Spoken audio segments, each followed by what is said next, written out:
माँ का बंटवारा। कमला देवी जी अपने कमरे में आराम कर रही थी।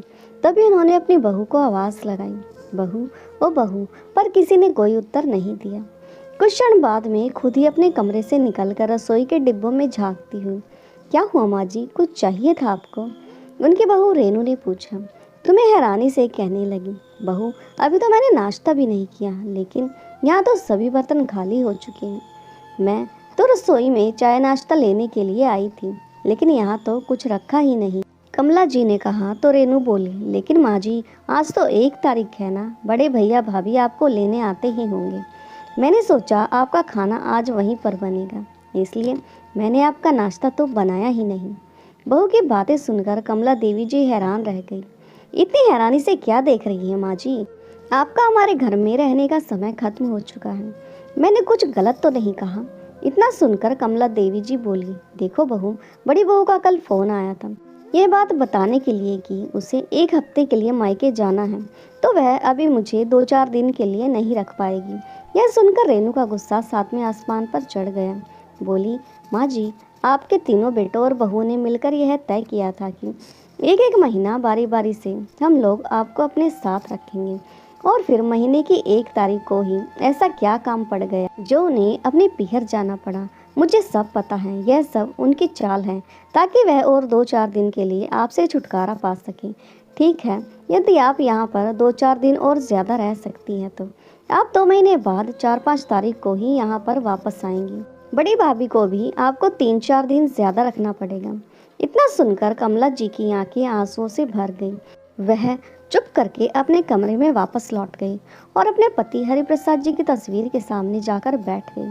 सुना आपने क्या कह रही है आपकी छोटी बहू? अब मैं इन सब पर बोझ बन गई हूँ। 1-2 दिन ज़्यादा भी मुझे अपने पास रखना नहीं चाहती। इन लोगों को मंजूर नहीं है। अगर बड़ा बेटा मुझे लेने नहीं आया तो छोटी बहू ने मुझे नाश्ता देने से भी इनकार कर दिया। इतना सब कुछ सुनने से पहले भगवान ने मुझे अपने पास क्यों नहीं बुला लिया? बोलते बोलते कमला जी की आंखों से झरझर आंसू बहने लगे और फिर कुछ देर बाद अपने आंसुओं को पोंछते हुए बोली। वह हरिप्रसाद जी की तस्वीर के सामने फूट फूट कर रोने लगी और रोते रोते बोली कि अब मैं उनसे खाना नहीं मांगने वाली हूँ। अगर वह खुद से मुझे नाश्ता देगी तो मैं खा लूँगी, नहीं तो भूखे पेट ही रह लूँगी। और अब मेरे पास कोई चारा भी तो नहीं है। वैसे भी भूख प्यास तो मर ही चुकी है मेरी। इतना लाचार तो कमला जी ने स्वयं अपने पति के जाने के बाद भी महसूस नहीं किया था, जितना कि आज महसूस कर रही थी। अपने तीनों बेटों और बहू के राज में वे अपने आप को ठगा सा महसूस कर रही थी। करीब 1-1.5 घंटे के बाद छोटी बहू ने कामवाली बाई के हाथ खाना तो भिजवा दिया, लेकिन वह खाना अब उन्हें किसी भी सजा से कम नहीं लग रहा था। वह सोचने लगी कि इतनी बेइज्जती भरे खाने से तो भूखे मर जाना या शायद जहर खा लेना ही आसान है। बैठे बैठे कमला जी बरसों पुरानी बातें याद करने लगी। सोचने लगी कि जब बड़े बेटे के जन्म के 3 वर्ष बाद मेरे दूसरे बेटे का जन्म हुआ था और करीबन 2 वर्ष के बाद सबसे छोटे बेटे का जन्म, तो सब लोग कितनी बधाइयाँ दे रहे थे मुझे। सभी कहते थे, तू तो किस्मत लिखवा कर आई है भगवान से, 3-3 बेटों की सेवा पाकर खूब ठाठ से रहोगी। तुम दोनों का बुढ़ापा बड़े आराम से गुजर जाएगा। लेकिन आप क्या गए, मेरी तो जिंदगी ही नर्क बन गई। जब तक हम दोनों साथ थे हमारे तीनों बेटे हर बात मानते थे हमारी, और हिम्मत है कि तीनों बहुओं के मुंह से कोई गलत बात भी निकल जाए। लेकिन आपके जाने की देर थी कि तीनों बेटों और बहुओं ने मुझसे बिना पूछे मेरे खाने पीने रहने का भी बंटवारा कर दिया। एक बार भी मुझसे बात तक नहीं की कि आखिर मैं क्या चाहती हूँ। उन्होंने मुझसे पूछना तक भी ज़रूरी नहीं समझा। अपनी सहूलियत के हिसाब से मेरे रहने और खाने पीने की व्यवस्था कर दी इन लोगों ने। अरे बूढ़ी हो गई तो क्या हुआ, हूँ तो उनकी माँ ही। भिखारियों जैसी हालत कर दी है मेरी इन लोगों ने। अपने स्वर्गवासी पति की तस्वीर को निहारते निहारते कमला देवी जी की आंखों से आंसू थमने का नाम नहीं ले रहे थे। हरिप्रसाद जी और कमला जी ने बहुत संघर्ष करके अपने तीनों बेटों को पाल पोस कर बड़ा किया था। उन दोनों ने अपने बच्चों की परवरिश में कभी कोई कमी नहीं आने दी। हरिप्रसाद जी की सरकारी नौकरी थी, लेकिन बच्चों की पढ़ाई, स्कूल की फीस और अपने माता पिता की दवाइयों जैसे सारे खर्चे पूरे करने में उनकी पूरे महीने की तनख्वाह निकल जाती थी। इसलिए कमला जी घर का काम करने के बाद जो समय बचता था उसमें सिलाई का काम भी कर लिया करती थी और उन कपड़ों को सिलने के बाद उन्हें दुकानों पर भी सप्लाई किया करती थी, जिससे उन्हें कुछ बचत हो जाती थी। लेकिन जब तीनों बेटे बड़े हुए तो उन्होंने कमला जी को यह काम करने से मना कर दिया था। तो कमला जी ने भी बिना किसी टाल मटोल के उनकी बात मान ली थी। हरिप्रसाद जी और कमला जी ने बहुत मेहनत करके यह बड़ा मकान बनाया था। उनके बाद तीनों बेटों की भी पढ़ाई लिखाई पूरी हो गई और तीनों अच्छी नौकरियां करने लगे। बड़े चाव से हरिप्रसाद जी ने अपने तीनों बेटे राकेश, मोहन और सुरेश की शादियां की थी। तीनों बेटे बहुएं उनका पूरा सम्मान किया करते थे। लेकिन रिटायरमेंट के कुछ समय बाद ही हरिप्रसाद जी बीमार रहने लगे थे और कुछ समय बाद ही अचानक यह दुनिया छोड़कर चल बसे। उसके बाद तो जैसे घर की काया पलट ही हो गई। तीनों बेटे जो आपस में प्यार प्रेम से रहते थे उनके झगड़े लगने लगे। बड़े अरमानों से हरिप्रसाद जी और कमला जी ने जो मकान बनवाया था अब वह 3 टुकड़ों में बढ़ चुका था और 3 अलग अलग घरों में तब्दील हो चुका था।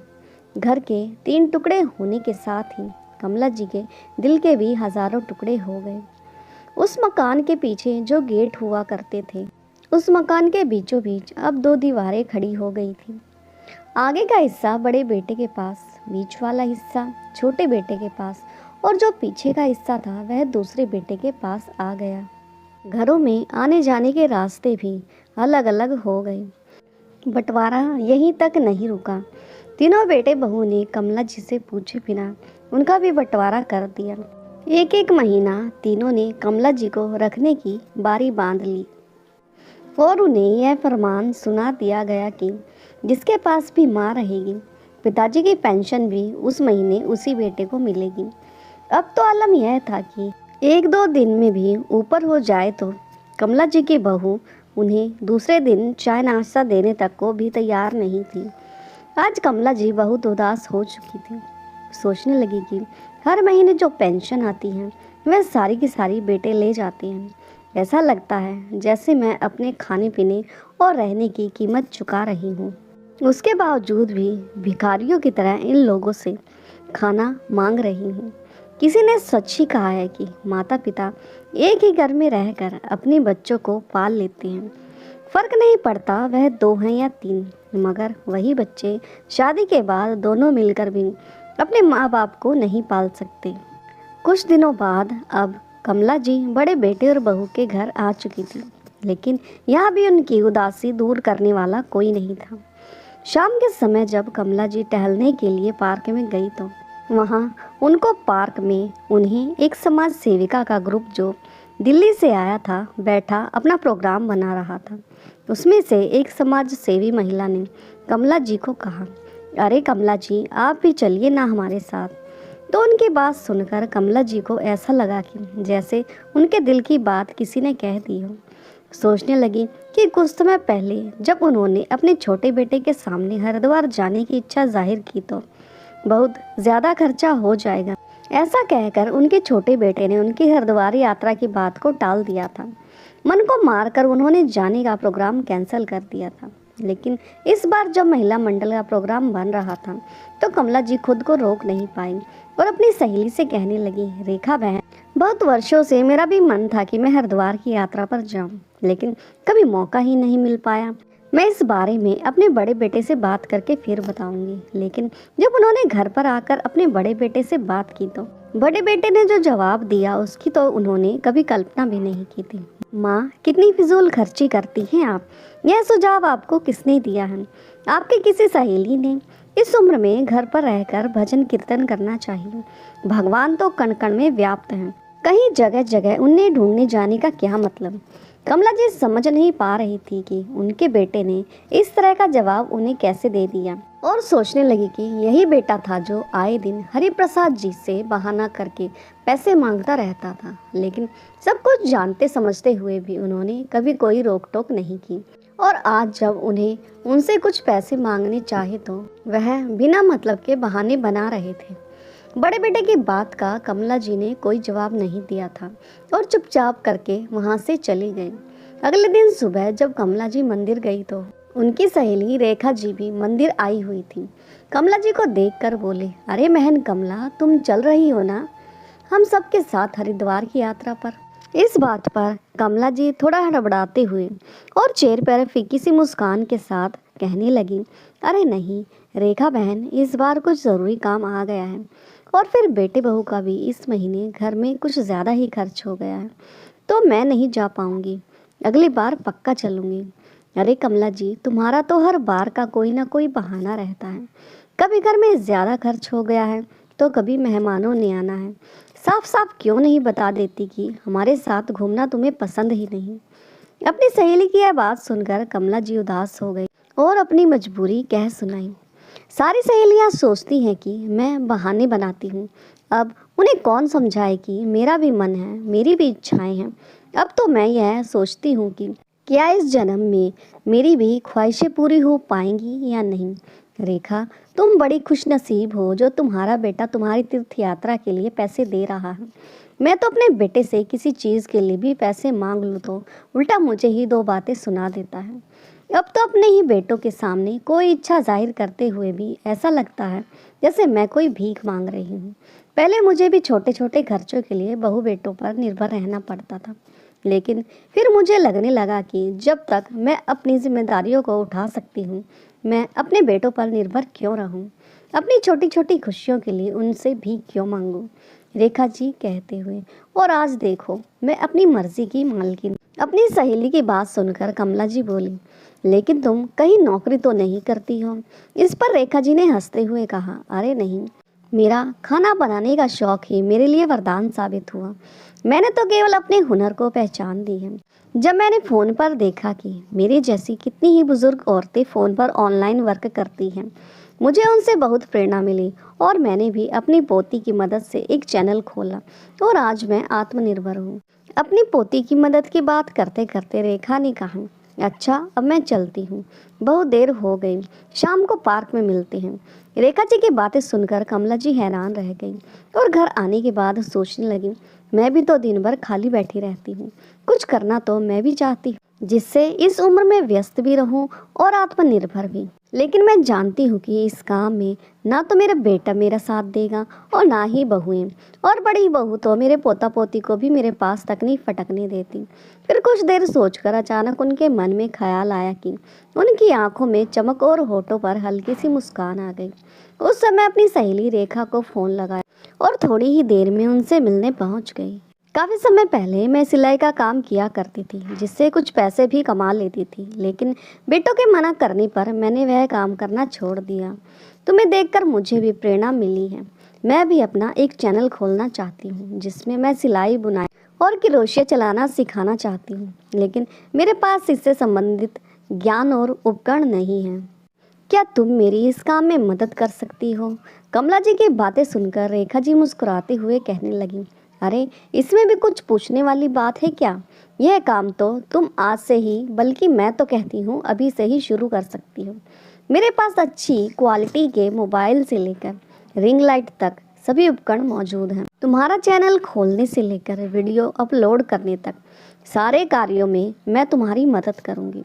बस फिर क्या था, कमला जी अगले दिन सुबह अपनी सहेली के पास पहुँच गई। थोड़ी देर में ही रेखा जी ने सारे काम कमला जी को एक एक करके आसानी से समझा दिए। जैसे तैसे करके कमला जी ने शर्माते हुए अपनी वीडियो तो बनवा ली और उसे अपलोड भी कर दिया। उनका दिल टूट गया तब उस पर 20 से 25 व्यू ही आए। कम लोग ही उनकी वीडियो को देख रहे थे। मेहनत करने के बावजूद उन्हें कोई सफलता नहीं मिल रही थी। आखिरकार वे हिम्मत हार कर घर बैठ गए। जैसे तैसे उन्होंने अपनी नियति को स्वीकार कर लिया, लेकिन उनके करीब 8 दिन बाद रेखा जी का फ़ोन आया और उसने फ़ोन पर जो बात बताई वह सुनकर कमला जी की खुशी का ठिकाना न रहा। रेखा जी ने उन्हें बताया कि कमला जी की एक वीडियो वायरल हो चुकी है जिसे अधिक से अधिक लोगों ने पसंद किया है। आज कमला जी अपने आप में एक नई ऊर्जा का अनुभव कर रही थी। अब उनका आत्मविश्वास और ज़्यादा बढ़ गया था और एक नई उमंग के साथ उन्होंने फिर से वीडियो बनानी शुरू कर दी। और फिर तो एक के बाद एक वीडियो वायरल होती चली गई। अब उन्हें अपना शौक़ पूरा करने का भी मौका मिल रहा था और अपने सपने पूरे करने का भी, और अपने हुनर को पहचान देने का भी। करीब 3 महीने के भीतर ही उनके पास उनकी पहली पेमेंट आ गई। अब तक तो वह वीडियो बनाने से लेकर एडिटिंग करने तक के सारे काम खुद करने लगी थी। पहले पेमेंट आते ही सबसे पहले उन्होंने अपने लिए बढ़िया कैमरे वाला अच्छा सा मोबाइल और कुछ ज़रूरी उपकरण खरीदे। जब यह सामान लेकर वह अपने घर पहुंची और कमरे में रखने लगी तो उनकी बड़ी बहू मालिनी हैरानी भरी नज़रों से कभी उनको तो कभी उनके सामान को देख रही थी। लेकिन कमला जी अपनी बहू की परवाह न करते हुए वीडियो बनाने की तैयारी करने लगी। उनकी बहू को सारा माजरा समझते देर न लगी और ऊंची आवाज़ में चिल्लाने लगी, अच्छा तो रोज़ सुबह शाम यह गुल खिलाने जाती हैं आप? यह सब कुछ करने से पहले आपने हमसे एक बार पूछना तक ज़रूरी नहीं समझा। बड़ी बहू की बातें सुनकर कमला जी को गुस्सा तो बहुत आया, लेकिन फिर उन सब बातों को नज़रअंदाज करते अपने कमरे का दरवाज़ा बंद किया और वीडियो बनाने लगी। वहीं जब छोटी बहू जब किटी पार्टी में गई तो उसकी सहेलियां उससे कहने लगीं, अरे रूही, तेरी सास तो सोशल मीडिया पर धमाल मचा रही है। यह सुनकर रूही कुछ हैरान सी रह गई, लेकिन जब उसकी सहेलियों ने कमला जी की वीडियो उसे दिखाई तो उसे देखकर वह बहुत अचंभित हुई। वह हैरान रह गई। उसे अपनी आंखों पर विश्वास ही नहीं हो रहा था कि वह वीडियो में दिखने वाली वृद्ध महिला उसकी ही सास है। उसके पैरों तले से ज़मीन खिसक गई और घर आते ही अपने पति के कान भर दिए। आज कमला जी बेहद खुश थी क्योंकि आज उन्होंने पहली बार अकेले वीडियो बनाई थी। लेकिन वीडियो का काम निपटाने के बाद जैसे ही दरवाज़ा खोलते ही सामने उसके तीनों बेटे और बहुएं खड़ी थी। उसकी क्लास लेने को तैयार खड़े थे और उन्हें देखते ही उन पर बरस पड़े, माँ ये क्या तमाशा लगा रखा है तुमने? क्या हमने कोई कमी छोड़ी थी? इस उम्र में तो तुम्हें घर बैठकर भजन कीर्तन करना चाहिए था और अब तुम यह सब करने चली हो। अपने बेटों की बातें सुनकर कमला जी कहने लगी कि बेटा, यह सब काम मैं अपने शौक़ के लिए करती हूँ। तुम तो जानते ही हो कि सिलाई बुनाई मेरा बरसों पुराना शौक़ था और जब मुझे शौक़ को पहचान देने का मौका मिल रहा है तो इसमें गलत ही क्या है? कमला जी की बात सुनकर बड़ी बहू कहने लगी, मुझे तो समझ नहीं आता कि पिताजी के जाने के बाद अब आप यह तमाशा क्यों करने चली हैं। पूरे मोहल्ले में नाक कटाकर रख दी है तुमने हमारी। बड़ी बहू की यह बात कहने की देर थी कि कमला जी के बड़े बेटे ने उन्हें फरमान सुना दिया, तो कहीं और जाकर करो, हमारे घर में रहते हुए यह सब करने की कोई ज़रूरत नहीं है। कमला जी जो काफ़ी देर से अपने बेटों और बहुओं की बातें सुने जा रही थी, यह देखकर हैरान थी कि जिन बहुओं की आपस में कभी नहीं बनती थी, जो एक दूसरे का चेहरा तक देखने को तैयार नहीं थी, आज अपनी सास के खिलाफ एकजुट होकर खड़ी थी। लेकिन अपने बेटों की बातें सुनकर आखिरकार कमला जी के सब्र का बांध टूट गया और फिर उन्होंने चुप रहना उचित नहीं समझा और बुलंद भरी ऊंची आवाज़ में बोलने लगी, बहुत हो गया, बहुत बोल लिया तुमने और बहुत सुन लिया मैंने। अपने बेटों को पाल पोस कर बड़ा करते समय एक पल भी मुझे यह ख्याल नहीं आया कि यही बेटे आगे चलकर मेरी यह दुर्गति कर देंगे। तुम्हारे पिताजी क्या गए, तुमने तो अपनी माँ को माँ न समझकर फुटबॉल समझना शुरू कर दिया, जिसे हर महीने की पहली तारीख को किक मारकर एक घर से दूसरे घर निकाल दिया जाता था। 2 वक्त की रोटी भी ऐसे तरसा तरसा कर दी जाती थी कि जैसे किसी भिखारी को भीख दी जा रही हो। अपने बेटों को देखते हुए कमला जी बोली, क्या कमी रखी है तुम लोगों ने? आगे निराशा भरे स्वर में कमला जी कहने लगी, जिसके पास मैं रहती हूँ वहाँ सारी पेंशन देती हूँ, लेकिन एक तीर्थ यात्रा पर जाने के लिए तुमसे कुछ पैसे क्या मांगे, तुमने साफ इनकार कर दिया और ऊपर से 4 बातें मुझे ही सुना डाली। वाह बेटा, यह तो तुमने अच्छा सिला दिया मेरी ममता का। अच्छा हुआ कि तुम्हारे बाबूजी इस दुनिया में नहीं हैं तुम्हारा यह रूप देखने के लिए। मैं पूछती हूँ कि बूढ़ी हो गई हूँ तो क्या, मेरी सारी ख्वाहिशें खत्म हो चुकी हैं, क्या मेरा दिल नहीं करता बाहर निकलने को। लेकिन बेटा, अगर देखा जाए कसूर मेरा ही है। जब तुमने मकान के 3 हिस्से किए थे, मुझे उस समय ही चुप नहीं रहना चाहिए था। इस पूरे मकान के 6 कमरे थे, जिसे तुमने 2-2 करके बांट लिया। मेरे अपने मकान में मेरे लिए कोई जगह ही नहीं छोड़ी। लेकिन आज मैं इस गलती को सुधारना चाहती हूँ। अब इस मकान के 4 हिस्से होंगे। यह सुनकर बहू बेटों की आंखें खुल गई। उनकी आंखों में गुस्सा साफ दिखाई दे रहा था। उनका सबसे छोटा बेटा आश्चर्य से बोला, माँ, कुछ सोच समझ कर तो बोला कीजिए, चौथे हिस्से का क्या मतलब है। कमला जी बोली, चौथा हिस्सा मेरा होगा। अब से मुझे अपना कमरा अलग चाहिए, कमरा मेरे रहने के लिए। अब से मुझे रसोई भी अलग चाहिए, जहाँ मैं अपने लिए खाना बनाने वाली बाई रख सकूं। तुम लोग मुझे 2 दिन भी ऊपर नहीं रख सकते। 1 तारीख से ऊपर 1-2 दिन भी ऊपर हो जाए तो अगले दिन का नाश्ता तक नहीं दिया जाता। लेकिन अब बहुत हुआ। अब यह माँ 3 हिस्सों में नहीं बटेगी। अब मैं आत्मनिर्भर हूँ और अपनी जिम्मेदारी खुद उठा सकती हूँ। कमला जी की बातें सुनकर तीनों बहुएं अपने अपने पति पर चिल्लाने लगी। इस मकान के 4 हिस्से हरगिज नहीं होंगे। हमसे सिर्फ एक कमरे में गुजारा न हो पाएगा। इससे पहले कि तीनों बेटे कुछ बोलते, कमला जी ने कहा, शुक्र मानो कि मैं तुमसे मकान का किराया नहीं मांग रही। यदि मेरा फैसला मंजूर हो तो ठीक है, नहीं तो तुम अपना इंतज़ाम देख सकते हो। और हाँ, आज के बाद मैं अपने खर्चे स्वयं उठाऊंगी। अब से मुझे अपनी ज़िंदगी में किसी का कोई दखल नहीं चाहिए। कमला जी की बात सुनकर तीनों बेटे और बहुएं ही अपना मुंह लेकर चुपचाप खड़े रह गए। वह सब दंग थे कि आखिर उनकी माँ में इतना आत्मविश्वास आया कैसे। परंतु अब न तो उनके पास सवाल करने का हक था और ना ही जवाब की उम्मीद। तो दोस्तों, आपको ये कहानी कैसी लगी कमेंट बॉक्स में ज़रूर बताएं। चैनल को लाइक, सब्सक्राइब और शेयर करना ना भूलें। मिलते हैं नई कहानी के साथ। धन्यवाद।